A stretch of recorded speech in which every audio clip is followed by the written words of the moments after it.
আমার পেটে এই 4 মাসের বাচ্চা আমার পেটে।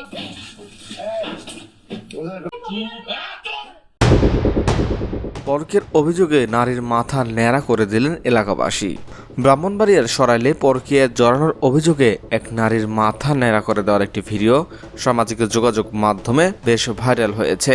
এ ঘটনায় জড়িত থাকার অভিযোগে বৃহস্পতিবার বিকেলে রাশিদা বেগম নামে এক নারীকে গ্রেপ্তার করেছে পুলিশ। ভুক্তভোগী ওই নারীর বাড়ি বরিশালে।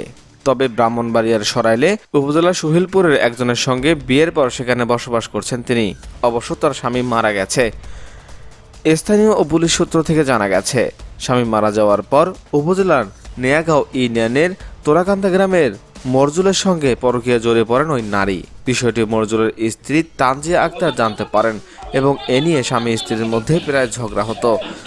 গত 22 তারিখ ওই নারীকে মোবাইল ফোনে তার বাবার বাড়ি আসতে বলেন তানজিনা আক্তার।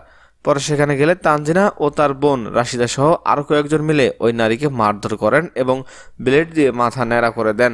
এ সময় ঘটনাটি তারা ভিডিও করে রাখেন। বৃহস্পতিবার ফেসবুকে সেই ভিডিও ছেড়ে দেওয়া হয়। সরাইল থানার পরিদর্শক কবির হোসেন জানান, ঘটনাটি জানতে পেরে অভিযান শুরু করা হয়। এ ঘটনায় তাৎক্ষণিকভাবে তানজিনের বোন রাশিদা বেগমকে গ্রেপ্তার করা হয়েছে। এছাড়াও কয়েকজনকে জিজ্ঞাসাবাদের জন্য আটক করা হয়েছে। জড়িত অন্যান্যদের গ্রেপ্তারে পুলিশের তৎপরতা চলছে।